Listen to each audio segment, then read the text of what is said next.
Hello students. आज हम MPSC 004 तुलनात्मक राजनीतिक मुद्दे एवं प्रवृत्तियों का चैप्टर 6 को पढ़ेंगे। इसका नाम है नागरिक समाज और राज्य के बीच संबंध। इस चैप्टर को जल्दी जल्दी पढ़ लेते हैं, मोटा मोटा समझ लेते हैं इसके बारे में। Unit 6 civil society and the state. नागरिक समाज और राज्य के बारे में पढ़ेंगे, परिभाषा किसे किनका क्या क्या काम और क्या होते हैं, और दोनों समाज के लिए बहुत महत्वपूर्ण विषय हैं जिनकी भूमिका और आपसी संबंध समाज के विकास और उसमें स्थिरता बनाए रखना, बैलेंस बनाए रखना और परिवर्तन को प्रभावित करती है। नागरिक समाज में वे सभी संगठन और संस्थाएं शामिल हैं जो राज्य से स्वतंत्र है, जो राज्य के अंदर नहीं आते हैं, ये राज्य उन पर कंट्रोल नहीं करता। जैसे कि गैर सरकारी संगठन जिसका सरकार पर कंट्रोल नहीं है, ये ट्रस्टी फंड चलाते हैं, इनको एनजीओस वगैरह, सामुदायिक संगठन, सामाजिक आंदोलन, इनको भी लोग चलाते हैं, सरकार का कोई कंट्रोल नहीं होता। और अन्य प्रकार की नागरिक पहल। दूसरी तरफ राज्य शासन और कानून व्यवस्था बनाए रखने के लिए स्थापित संस्थाओं का समूह है जो समाज के लिए कानूनी और प्रशासनिक ढांचा प्रदान करता है। ये दोनों की परिभाषा हो गई। फिर देख लेते हैं नागरिक समाज की एक परिभाषा दोबारा से थोड़ी सी। नागरिक समाज राज्य के स्वतंत्र संगठनों और संस्थाओं का समूह है जो समाज में सामाजिक, राजनीतिक और सांस्कृतिक गतिविधियों में सक्रिय होते हैं। ये सक्रिय होते हैं पर सरकार से अलग रहते हैं। इसकी कुछ विशेषताएं: स्वैच्छिक सहभागिता और स्वतंत्रता, यानी खुद से पूरी आजादी से सहभागिता रखते हैं और आजादी है, इनको पूरी मुक्ति मिलती है। नागरिक समाज में शामिल संगठन और संस्थाएं स्वैच्छिक आधार पर कार्य करती हैं और राज्य के नियंत्रण में स्वतंत्र होती हैं। लोकतांत्रिक मूल्य और सामाजिक न्याय, ये संगठन लोकतांत्रिक मूल्यों को बढ़ावा देते हैं और समाज के न्याय की दिशा में कार्य करते हैं। सामाजिक समस्याओं का समाधान, नागरिक समाज सामाजिक मुद्दों और समस्याओं को पहचानता है और उनके समाधान के लिए सक्रिय होता है।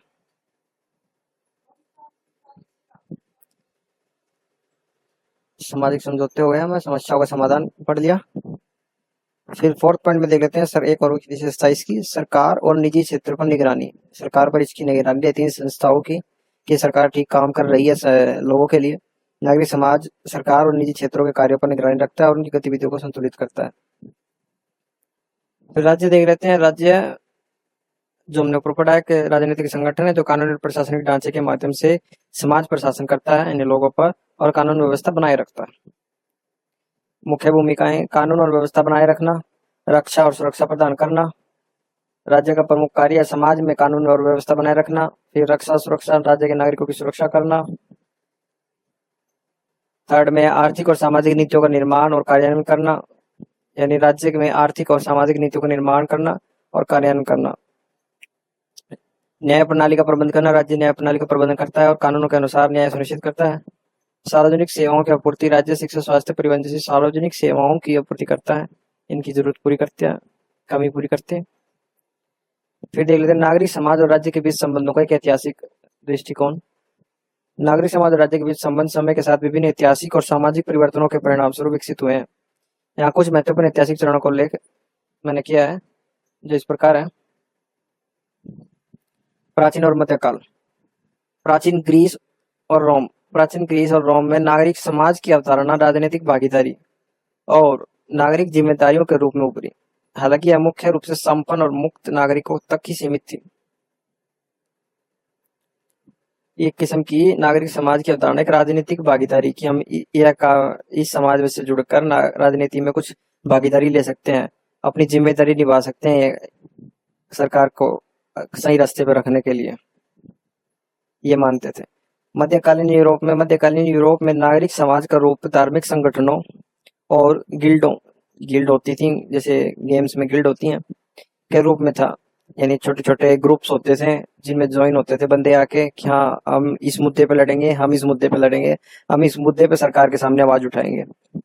चर्च और राज्य के बीच संबंध जटिल थे और अक्सर संघर्ष और सहयोग का मिश्रण रहता था। फिर आधुनिक युग जो 17वीं से 18वीं सदी के बीच, प्रबोधन काल, एनलाइटमेंट। इस युग में स्वतंत्रता, समानता और भाईचारे के विचारों ने नागरिक समाज की अवधारणा को मजबूत किया। ये चीज कि हमें आजादी चाहिए, हमें सभी सभी को समान अधिकार चाहिए, और भाईचारे के विचारों ने नागरिक समाज की अवधारणा को और मजबूत किया। विचारकों जैसे जॉन लॉक, रूसो रूसो और मॉन्टेस्क्यू ने सरकार और नागरिक समाज के बीच संतुलन की आवश्यकता पर बल दिया। अमेरिकी और फ्रांसीसी क्रांतियां, इन क्रांतियों ने नागरिक समाज की भूमिका को बढ़ावा दिया, जहां नागरिकों ने राज्य की शक्ति को चुनौती दी और लोकतांत्रिक अधिकारों और स्वतंत्रताओं की मांग की। फिर आया औद्योगिकरण। औद्योगिकरण और सामाजिक आंदोलन। 19वीं सदी में औद्योगिक क्रांति यूरोप में हुई थी। इस अवधि में तेजी से शहरीकरण, बहुत बड़ी बड़ी फैक्ट्रियां लगने लगी और आर्थिक परिवर्तन हुए, जिसने श्रमिक संघों और अन्य सामाजिक आंदोलन के उद्योगों को प्रेरित किया। यह संगठन नागरिक समाज के महत्वपूर्ण हिस्से बने और राज्य की नीतियों को प्रभाव डालने लगे। श्रमिक संघ अपने श्रमिकों के लिए, अपने मजदूरों के लिए, मांग के लिए एक यूनियन बनने लगी, सामाजिक आंदोलन होने लगे, क्योंकि समाज में शोषण ज्यादा फैलने लगा। क्योंकि इतनी फैक्ट्रियां तो हो गई, पर काम दे रहे हैं, कम वेतन में दे रहे थे उनको। महिला अधिकार आंदोलन। महिलाओं ने अपने राजनीतिक और सामाजिक अधिकार के लिए संघर्ष किया, जिससे नागरिक समाज की शक्ति को प्रभाव में वृद्धि हुई। 20वीं सदी में और वर्तमान। ग्राम्स की एक विचारक हैं, जिन्होंने सिविल सोसाइटी यानी नागरिक समाज के बारे में बोला। 20वीं सदी में एंटोनियो ग्राम्सी ने हेजेमनी, वर्चस्व की अवधारणा को माध्यम से नागरिक समाज और राज्य के संबंधों का विश्लेषण किया। उन्होंने बताया कि कैसे राज्य और नागरिक समाज एक दूसरे के साथ तालमेल बैठाते हैं। सोवियत संघ का पतन और वैश्वीकरण। सोवियत संघ के पतन के बाद कई पूर्वी यूरोपीय देशों में नागरिक समाज के संगठनों ने लोकतांत्रिक बदलावों में महत्वपूर्ण भूमिका निभाई। वैश्वीकरण ने भी नागरिक समाज के संगठनों को अंतर्राष्ट्रीय मंच पर सक्रिय किया।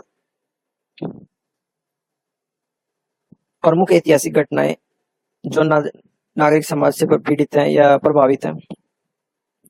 फ्रांसीसी क्रांति 1789 टू 1799। इस क्रांति ने लिबर्टी, इक्वलिटी, फ्रेटर्निटी, स्वतंत्रता, समानता और भाईचारा के सिद्धांतों को बढ़ावा दिया और नागरिक समाज के महत्व को स्थापित किया।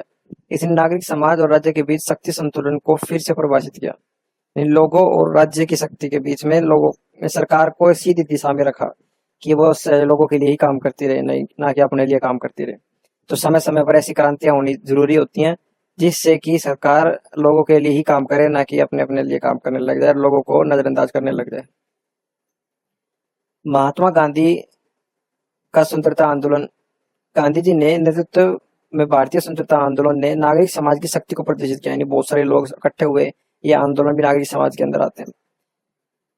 अहिंसात्मक प्रतिरोध और सत्याग्रह के माध्यम से उन्होंने राज्य की शक्ति को चुनौती दी, यानी ब्रिटेन की जो पावरफुल शक्ति थी औपनिवेशिक पे, तो उनको चुनौती दी और नागरिक समाज की भूमिका को महत्वपूर्ण बनाया। फिर एक अमेरिकी सिविल राइट मूवमेंट 1950 1960। यह आंदोलन नक्सलीय भेदभाव यानी रेसिज्म, काले गोरे के भेद में के खिलाफ संघर्ष करता था और नागरिक अधिकारों की वकालत करता था। मार्टिन लूथर किंग जूनियर, जो भी गांधी जी को जानते थे, गांधी जी भी इनका साथ देने गए थे। नहीं सॉरी, ये मार्टिन लूथर किंग अलग है, वो नेल्सन मंडेला थे, थोड़ी माय मिस्टेक। ये भी उसी टाइम के थे, ब्लैक थे, ये भी ब्लैक पर्सन थे। इन्होंने अपने नक्सली भेदभाव के लिए वहां पर बहुत बड़े आंदोलन किए थे और अन्य नेताओं ने राज्य की नीतियों को बदलने के लिए नागरिक समाज की शक्ति का उपयोग किया था। फिर कुछ और विचारकों के दृष्टिकोण है। सैद्धांतिक दृष्टिकोण नागरिक समाज और राज्य के संबंध में। नागरिक समाज और राज्य के संबंधों को समझने के लिए विभिन्न सैद्धांतिक दृष्टिकोण कुछ इस प्रकार है। एक हमारे आते हैं George William Friedrich Hegel. Hegel का दृष्टिकोण, हेगल ने नागरिक समाज और राज्य के बीच एक स्पष्ट विभाजन किया। उनके अनुसार नागरिक समाज व्यक्तिगत स्वतंत्रता, यानी सिर्फ एक व्यक्तिगत पर व्यक्ति की स्वतंत्रता और निजी हितों का क्षेत्र है, करना चाहता है, जबकि जो राज्य है वो सार्वभौमिक यानी सभी के लिए सामूहिक भलाई का प्रतिनिधित्व करता है या करना दिखाना चाहता है। विशेषता, हेगल का मानना था कि नागरिक समाज के भीतर प्रतिस्पर्धा यानी कंपटीशन और संघर्ष होते रहते हैं, जिन्हें केवल एक मजबूत राज्य ही संतुलित कर सकता है। कि राज्य ही इनका मानना था कि राज्य ही नागरिक समाज इन छोटे छोटे आंदोलनों पर कंट्रोल कर सकता है। उन्होंने राज्य को नैतिक और राजनीतिक श्रेष्ठता का प्रतीक माना, उन्होंने राज्य को अहम माना। फिर आता है कार्ल मार्क्स। कार्ल मार्क्स का दृष्टिकोण, मार्क्स ने भी नागरिक समाज और राज्य को वर्ग संघर्ष, क्लास स्ट्रगल के संदर्भ में देखा। उनके अनुसार नागरिक समाज पूंजीपति वर्ग और श्रमिक वर्ग के बीच का संघर्ष का स्थल है। मार्क्स का मानना था कि राज्य पूंजीपति वर्गों के हितों की रक्षा करता है और उसे बनाए रखता है। उन्होंने राज्य को शोषण और दमन का उपकरण माना, जिसे श्रमिक वर्ग के क्रांति के माध्यम से ही समाप्त किया जा सकता था।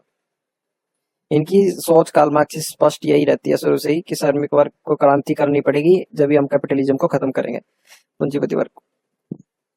फिर आते हमारे एंटोनियस ग्राम्सी। ग्राम्सी का दृष्टिकोण, ग्राम्सी ने हेजेमनी यानी वर्चस्व की अवधारणा प्रस्तुत की, जिसमें उन्होंने नागरिक समाज और राज्य के बीच विचारधारात्मक नियंत्रण, आइडियोलॉजी कंट्रोल पर जोर दिया।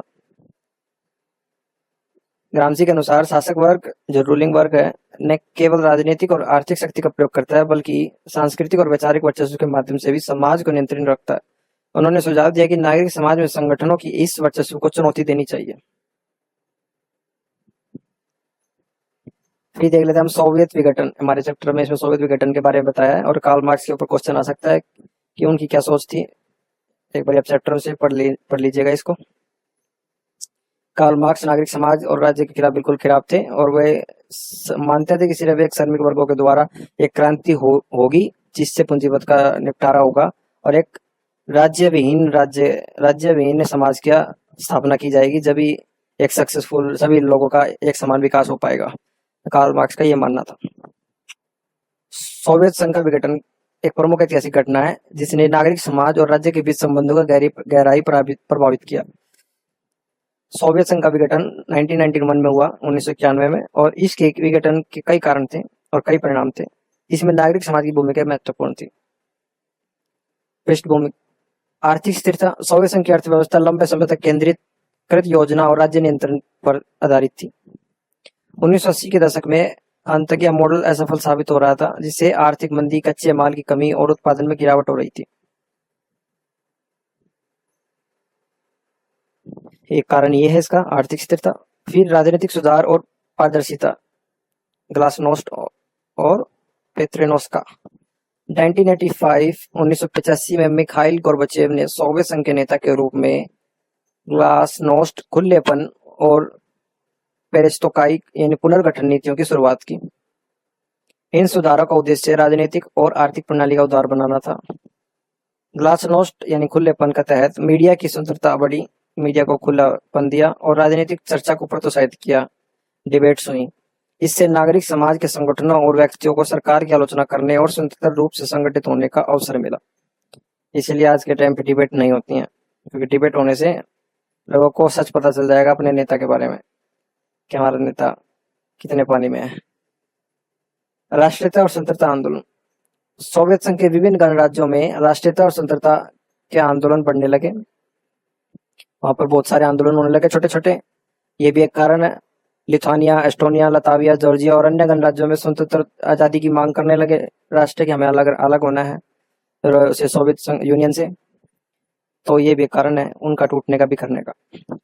सामाजिक असंतोष और नागरिक समाज की सक्रियता। समाज में असंतोष फैलने लगा। नागरिक समाज के संगठनों ने राजनीतिक और सामाजिक मुद्दों पर सक्रियता बढ़ाई और मानव अधिकार संगठन, पर्यावरण समूह और स्वतंत्र मीडिया ने महत्वपूर्ण भूमिका निभाई।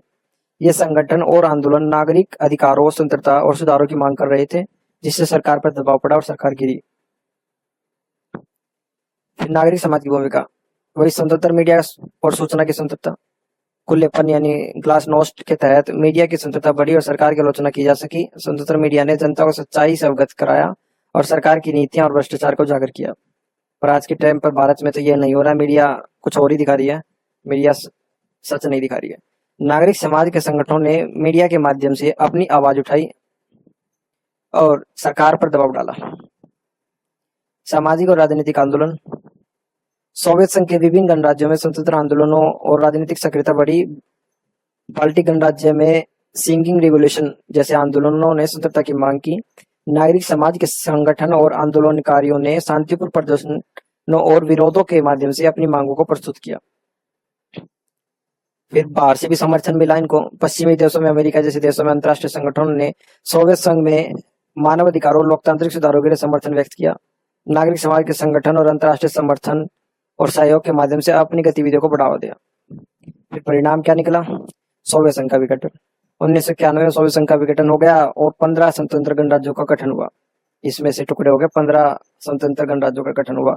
भारत जैसे रूस, यूक्रेन, बेलारूस और अन्य गणराज्य राष्ट्र स्वतंत्र राष्ट्र बने।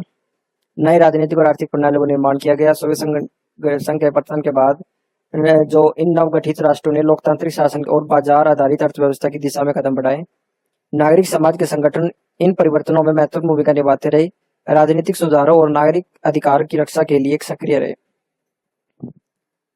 प्राचीन सामाजिक संरचनाओं और पुनर्जागरण, धार्मिक संस्थान, सांस्कृतिक संगठन और पारंपरिक समुदाय नागरिक समाज का हिस्सा बने और उन्होंने नई राजनीतिक प्रणालियों में अपनी भूमिका को पुनः प्राप्त किया। भारत में नागरिक समाज और राज्य के बीच संबंधों से जुड़ी कुछ महत्वपूर्ण तथ्य जान लेते हैं। लास्ट पॉइंट है संविधान संरचना। भारतीय संविधान में नागरिक समाज का सामाजिक, राजनीतिक और आर्थिक स्वतंत्रता के साथ सशक्त किया गया है। यह एक लोकतंत्र है जिसमें नागरिकों को अधिकार है और कर्तव्य को समान रूप से लाभ मिलता है।